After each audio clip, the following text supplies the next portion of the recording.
ahimsa param dharma, ahimsa param dharma.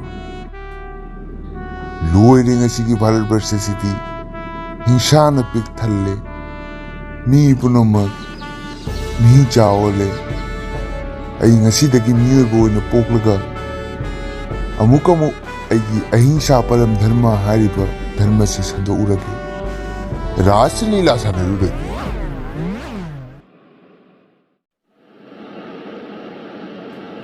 Hello, Tamo. Aigi sittu sida leira male. Ai nangi nanata pambatari. Wow. Yes. Lao pambaro lao aigi nata. Hoi, Tamo. Pammage. Hello. Nangi ming kay kauga. Aigi ming lo. Aigi ming se. Izama bekam kawe. Oh, nang se panggal ro. Mandra bo Tamo. Mali. Ay, masak pajaman maduda. Dum haibanida. Karira. Panggal nupi sing se masak pajadabagi haibi wara. Panggal nupi sing ama masak pajabahu bata. Panggal mantapra. Nate. Panggal sing pajade habi nate da. Nang masak yang pajabatu da. Adum aina hangjani nang banida. Aduga aina nangi loan kay ka khoirak paduda. Aduda aina panggal ran confirm to banida. Oh, Tamo. Ay, lana kalure. Hoi, ay panggal ne. Tamo di kay gino. Kay maming di kau bake. Aigi ming lo. Nushi jao gowe. Nushijao. Minggali ana nushiye. Min city.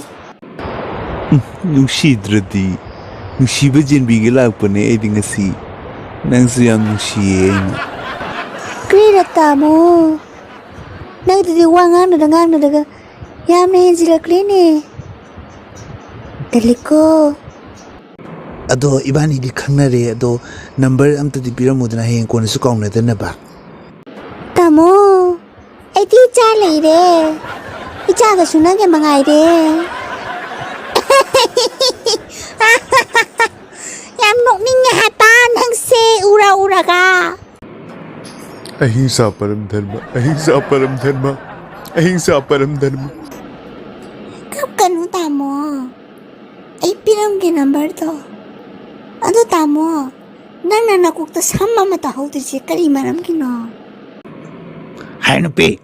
Megi samna de am jenga no khangedana. Nangi number do ai pamjade ne. Kari nuni Tamo sibu. Tamo. Samdo haudiri to ay thao ma pigi to bune. Nangna thao phana pirasu thao phana tairasu aigi samjidi haura roidrabani mahausagini langdrobani sum Tamo. Nuchada thuasu adum ngalani haiba. Ay thao ma pigi oriflame gini yam phaiye. Learning the 0987654321 Pontoroko. Ay nangi sa ingo da usita ba mari. Ay ngo da number ka pinakano ay pamjadre. Tamo nushijao. Nanado yam sorry to kayino. To atu di pira roy. Kongaw na marola ma jinbane. Nangi di payom ta siet pane tawrak panina. Kongaw si di hay nagidre haka sabam jawi. Haka sabna madeng. Payom sila di nusit sinakay di maning deyo mahadeyo mamang deyo uru tangak pa. Sige kongaw si di jeans pen si di loire ne. Nusit po tangpam leite punda na sini ne. Janagana mana dinayaka jaya he Bharat. Kaya din mo nupi phajabam chakre ne. Ay gabidata Punjab Sindhu Gujarat. Nupi yan susuli ne tawiya. Phajagre da. Gujarat Maratha Hauruye Davir Utkala Banga. Joyo he. Jai Hind. ꯐꯅꯦꯛꯀꯤ ꯃꯔꯨꯞꯇꯣ ꯅꯍꯥꯟꯅꯦ ꯏꯅꯦ ꯆꯥꯎꯊꯣꯏꯅ ꯍꯥꯏꯔꯛꯄꯅꯦꯕꯀꯣ ꯑꯩ ꯃꯥꯗꯣ ꯃꯁꯥ ꯉꯝꯗꯦꯅ ꯃꯔꯨꯞꯇꯣ ꯍꯧꯕ ꯏꯍꯧ ꯉꯝꯗꯅ ꯂꯩꯔꯦꯅ ꯍꯥꯏꯔꯦꯕꯀꯣ ꯑꯗꯣ ꯅꯪꯗꯤ ꯀꯃꯥꯏꯅ ꯇꯧꯗꯣꯔꯤꯒꯦ ꯈꯪꯗꯦꯗ ꯑꯃꯨꯛꯀ ꯂꯩ ꯑꯩꯗꯤꯕꯣ ꯄꯩꯁꯥꯅꯒ ꯄꯩꯁꯥ ꯂꯩꯇꯕꯅꯦ ꯀꯔꯤꯃꯥꯏꯅ ꯃꯔꯨꯞꯁꯤꯕꯨ ꯌꯥꯎꯁꯤꯒꯦ ꯈꯪꯗꯦ ꯌꯥꯎꯗꯤ ꯌꯥꯎꯅꯤꯡꯕꯀꯣ ꯍꯣꯏ ꯇꯥꯎꯅꯦ ꯀꯅꯥꯅꯣ ꯑꯗꯩꯁꯤꯕꯣ ꯎꯕ꯭ꯔꯥ ꯅꯪ ꯍꯣꯏꯅꯦ ꯃꯥꯁꯦ ꯑꯅꯧꯕ ꯂꯥꯛꯄ ꯃꯥꯜꯂꯤ ꯑꯩꯈꯣꯏ ꯁ꯭ꯋꯥꯏꯁꯤꯒꯗꯤ ꯍꯥꯟꯅꯗꯤ ꯎꯈꯤꯗꯦ ꯋꯥꯎ ꯃꯁꯛ ꯌꯥꯝ ꯐꯖꯕ ꯅꯨꯄꯤ ꯑꯅꯤꯒ ꯂꯥꯛꯏꯅꯤ ꯑꯩ ꯈꯇꯪ ꯅꯥꯟꯅ ꯆꯠꯀꯦꯕꯣ ꯑꯩꯗꯤ ꯉꯥꯎꯔꯦꯕꯣ ꯆꯤꯒꯣꯡꯂꯦ ꯀꯔꯤ ꯍꯥꯏꯗꯣꯏꯅꯣ ꯒ꯭ꯌꯥꯟ ꯇꯥꯗꯦꯗ ꯑꯁ ꯅꯩꯁꯟꯃꯜꯂꯦ ꯍꯥꯏꯕ ꯅꯨꯄꯥꯁꯦ ꯃꯨꯀꯥꯡꯂꯦ ꯅꯪ ꯁꯤꯔꯝꯃ ꯀꯩꯅꯣ Wasuwa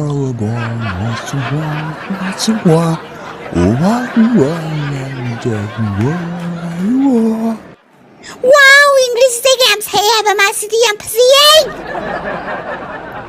ꯑꯩ ꯍꯥꯏꯗꯤꯅꯦ ꯍꯧꯖꯜꯂꯣ ꯈꯪꯉꯕ ꯅꯪꯅ ꯃꯨꯟꯅ ꯆꯠꯂꯝꯃꯣ Hello Kadayagino Leisabe ꯑꯩꯗꯤ ꯑꯗꯨꯝ ꯁ꯭ꯋꯥꯏ ꯃꯅꯥꯛꯀꯤꯅꯤꯗ ꯅꯪꯗꯤ ꯀꯥꯏꯒꯤꯅꯣ ꯍꯦꯔꯥꯎ ꯑꯩꯒꯤ ꯁꯛꯁꯤꯕꯨ ꯍꯦꯔꯣ ꯃꯥꯟꯕ꯭ꯔꯅꯦ ꯃꯥꯟꯅꯕꯨ ꯍꯥꯏꯔꯤꯃꯤꯗꯅ ꯐꯝꯃꯒ ꯀꯩꯅꯣꯝ ꯆꯥꯃꯤꯟꯅ ꯊꯛꯃꯤꯟꯅꯔꯨꯔꯁꯤꯗꯅ ꯅꯣꯏ ꯁꯨꯝ ꯆꯪꯉꯨꯔꯣ ꯑꯩ ꯁꯣꯟꯗ ꯊꯕꯛ ꯈꯔ ꯂꯩ ꯄꯣꯠ ꯆꯩ ꯈꯔ ꯂꯩꯒꯗꯕ ꯈꯪꯉꯕ ꯃꯨꯀꯥꯛ ꯂꯩ ꯍꯣꯏ ꯍꯣꯏ ꯐꯔꯦ ꯐꯔꯦ ꯀꯩ ꯆꯥꯁꯤꯒꯦ ꯉꯁꯤ ꯏꯕꯥꯅꯤ ꯀꯔꯤꯅꯣ ꯅꯪꯅ ꯉꯥꯡꯉꯤꯗꯨꯕꯣ ꯇꯥꯍꯧꯗ꯭ꯔꯕꯣ ꯀꯩ ꯆꯥꯁꯤꯒꯦ ꯍꯥꯏꯕ ꯏꯕꯥꯅꯤ ꯆꯪꯗꯤ ꯆꯪꯉꯦ ꯀꯔꯤꯅꯣ ꯑꯗꯨꯛ ꯌꯥꯝ ꯂꯦꯝꯗ꯭ꯔꯤꯗꯨꯅ ꯃꯤꯅ ꯀꯩ ꯆꯥꯁꯤꯒꯦ ꯍꯥꯏꯔ ꯀꯔꯤꯅꯣ ꯂꯦꯝꯗꯦ ꯀꯥꯏꯁꯤꯕꯣ ꯉꯥꯎꯔꯕꯣ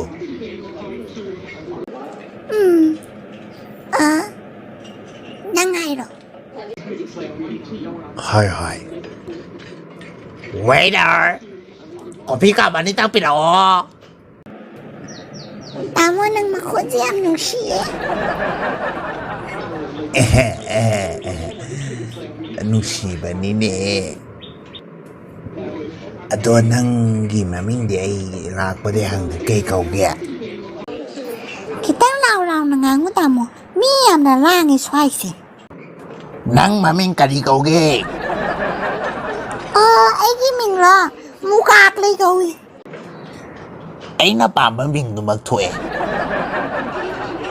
ꯇꯥꯃꯣ ꯅꯪꯒꯤ ꯃꯤꯡꯗꯤ ꯀꯩ ꯀꯧꯏ ꯑꯩꯒꯤ ꯃꯤꯡꯅ ꯅꯨꯡꯁꯤꯖꯥꯎ ꯀꯧꯏ ꯀꯔꯤ ꯃꯤꯡꯅꯣꯅꯦ ꯅꯊꯤ ꯆꯥꯎ ꯍꯥꯏꯕꯣ ꯀꯔꯤꯅꯣ ꯅꯨꯡꯁꯤꯖꯥꯎ ꯍꯥꯏꯔꯒ ꯅꯅꯥ ꯈꯔ ꯇꯥꯊꯤꯕ꯭ꯔꯣ ꯅꯪꯕꯨ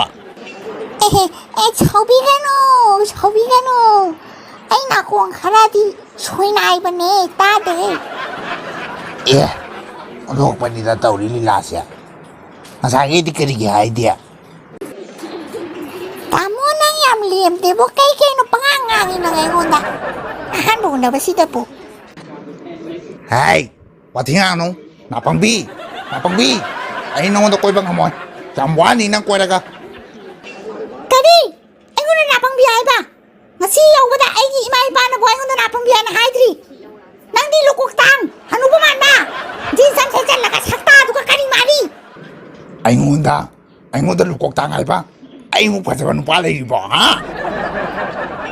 ꯅꯪ ꯐꯪꯒꯅꯤ ꯅꯪ ꯑꯩꯒꯨꯝꯕ ꯁꯣꯏꯅꯥꯏꯕꯤ ꯑꯃꯗ ꯅꯪꯅ ꯇꯧꯔꯤꯕ ꯂꯤꯂꯥꯗꯣ ꯅꯪ ꯁꯣꯏꯗꯅ ꯐꯪꯉꯛꯀꯅꯤ ꯅꯣꯡꯃꯗꯤ ꯀꯔꯃ ꯍꯥꯏꯕꯗꯨ ꯒ꯭ꯌꯥꯟ ꯇꯥꯏꯗꯅ ꯅꯪ ꯅꯋꯥ ꯂꯧꯗꯦ ꯆꯠꯈ꯭ꯔꯣ ꯆꯠꯂꯣ ꯅꯪ ꯅꯣꯡꯃꯗꯤ ꯈꯪꯉꯛꯀꯅꯤ ꯅꯪ ꯁꯣꯏꯗꯅ ꯆꯠꯂꯦ ꯂꯨꯀꯣꯛꯇꯥꯛ ꯉꯥꯏꯔꯝꯃꯦ ꯑꯩꯉꯣꯟꯗ ꯍꯧꯖꯤꯛꯇꯤ ꯑꯩ ꯁꯝ ꯄꯥꯜꯂꯒ ꯑꯅꯧꯕ ꯁꯥꯏꯑꯣꯟ ꯑꯃꯃꯨꯛ ꯑꯣꯜꯂꯒꯦ ꯑꯗꯨꯒ ꯅꯨꯄꯤ ꯍꯧꯒꯦ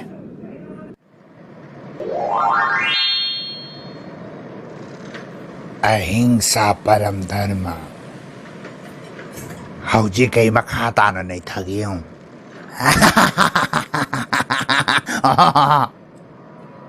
ꯅꯨꯄꯤ ꯍꯧꯔꯒꯦ ꯍꯧꯖꯤꯛ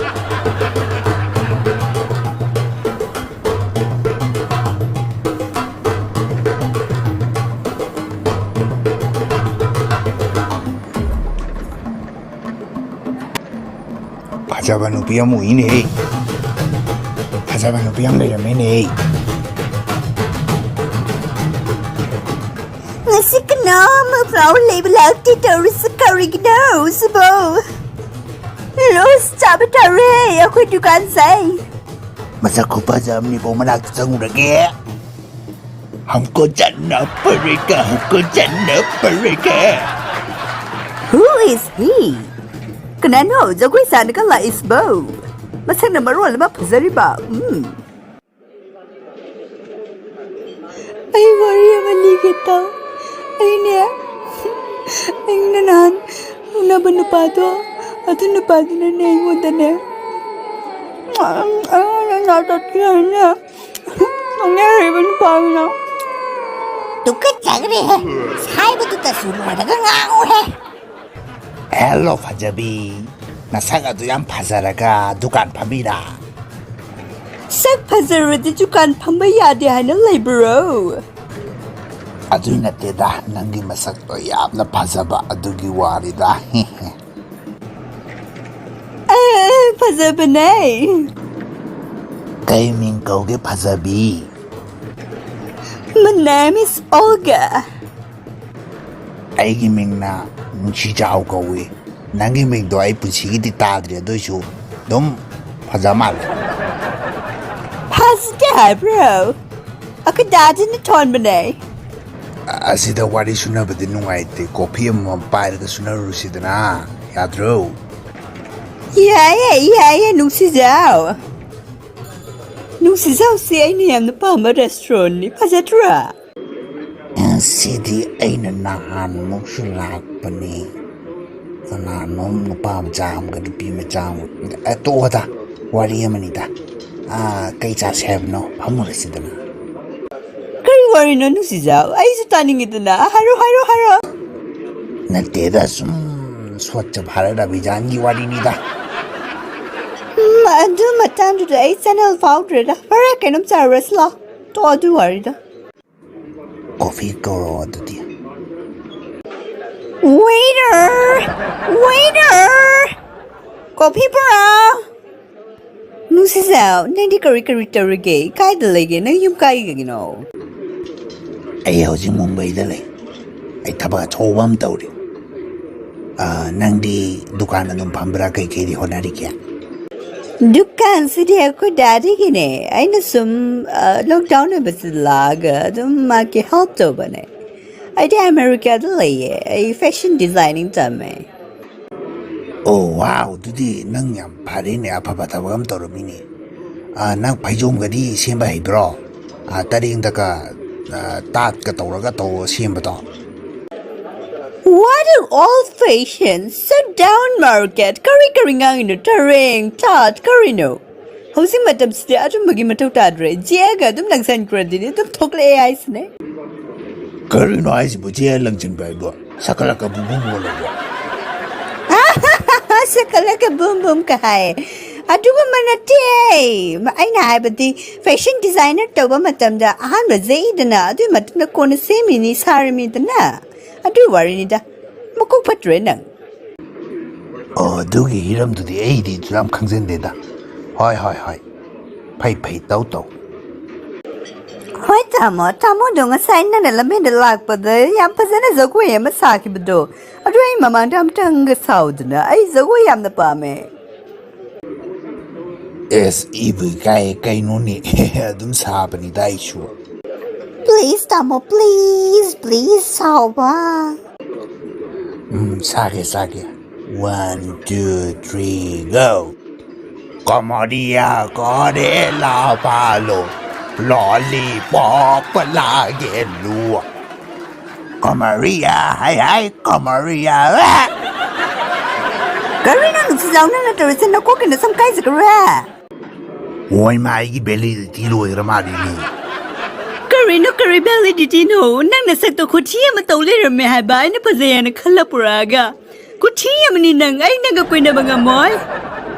No, Olga, no baby, my hag, no, ay guda. Ay di masak pa sa banupa ko niya doon na masak pa sa tapanupa doon ay sungkoy ro hay sine. Nang di masak to yam jing ni. ꯃꯁꯛꯅ ꯀꯩꯁꯨ ꯆꯥꯝꯃꯒ ꯆꯥꯕ ꯌꯥꯄꯣꯠꯇꯦ ꯈꯪꯉꯕ ꯊꯃꯣꯏ ꯁꯦꯡꯕꯩ ꯃꯊꯧ ꯇꯥꯏ ꯑꯩ ꯊꯃꯣꯏ ꯌꯥꯝꯅ ꯐꯩ ꯈꯪꯉꯕ ꯊꯃꯣꯏ ꯌꯥꯝꯅ ꯁꯦꯡꯉꯤ ꯑꯩ No, ay ngamoy, ay nanggakoy ba sungam ngamoy nang kuthiya mani nang. Ay nanggakoy ba sungam ngamoy haris ni ay chale bye bye. ꯑꯩꯅ ꯍꯥꯏꯈꯤꯗ꯭ꯔꯣ ꯀꯔꯃ ꯍꯥꯏꯕꯗꯣ ꯄꯦꯜꯂꯕ ꯍꯧꯖꯤꯛꯇꯤ ꯅꯁꯝꯗꯣ ꯌꯥꯎꯗ꯭ꯔꯕꯅꯤꯅ ꯅꯨꯄꯤ ꯑꯝꯇꯅꯁꯨ ꯌꯥꯕꯤꯔꯝꯃꯔꯣꯏ ꯑꯩꯉꯣꯟꯗ ꯅꯥ ꯇꯥꯊꯤꯑꯅ ꯅꯪꯅ ꯇꯧꯈꯤꯕꯗꯣ ꯍꯧꯖꯤꯛꯇꯤ ꯄꯦꯜꯂꯝꯃꯅꯤꯅꯦ ꯄꯦꯜꯂꯦ ꯀꯩꯅꯣ ꯁꯤꯅꯕꯨ ꯁꯤꯒ ꯂꯩꯔꯝꯃꯤꯁꯤꯅ ꯑꯁ Tamo, ay nahakitro. Nang bu oriflame ki erum yauba thau tu tayo ay na. Hojiti hautra panina nang kamay tau ni. Hojiti nupi juloy ni chen na chakare. ꯑꯁ ꯅꯣꯏ ꯄꯥꯄꯣꯔꯥꯟ ꯅꯣꯏꯅ ꯄꯥꯄꯣꯔꯥꯟ ꯑꯩꯉꯣꯟꯗ ꯀꯣꯏꯇꯥꯟ ꯇꯥꯟꯅꯔꯤꯁꯤꯕꯣ ꯑꯩ ꯃꯤꯒ ꯑꯣꯏꯖꯅꯤꯡꯗ꯭ꯔꯦꯗ ꯑꯩ ꯆꯠꯂꯒꯦ ꯄꯥꯝꯖꯗ꯭ꯔꯦ ꯑꯁꯤꯒ ꯍꯦꯟꯅ ꯆꯣꯞꯄ ꯑꯅꯤ ꯁꯨꯅ ꯐꯪꯉꯔꯣꯏꯕꯣ ꯑꯩ ꯅꯨꯄꯤꯒ ꯑꯃꯠꯇ ꯄꯥꯝꯖꯗ꯭ꯔꯦꯕꯣ ꯑꯩ ꯃꯤꯑꯣꯏꯕ ꯑꯣꯏꯅ ꯄꯣꯛꯑꯔꯣꯏ ꯃꯇꯨꯡꯗꯒꯤ ꯅꯨꯄꯤꯒ ꯄꯦꯜꯂꯦ ꯑꯍꯤꯡꯁꯥ ꯄꯔꯝ ꯙꯔꯃ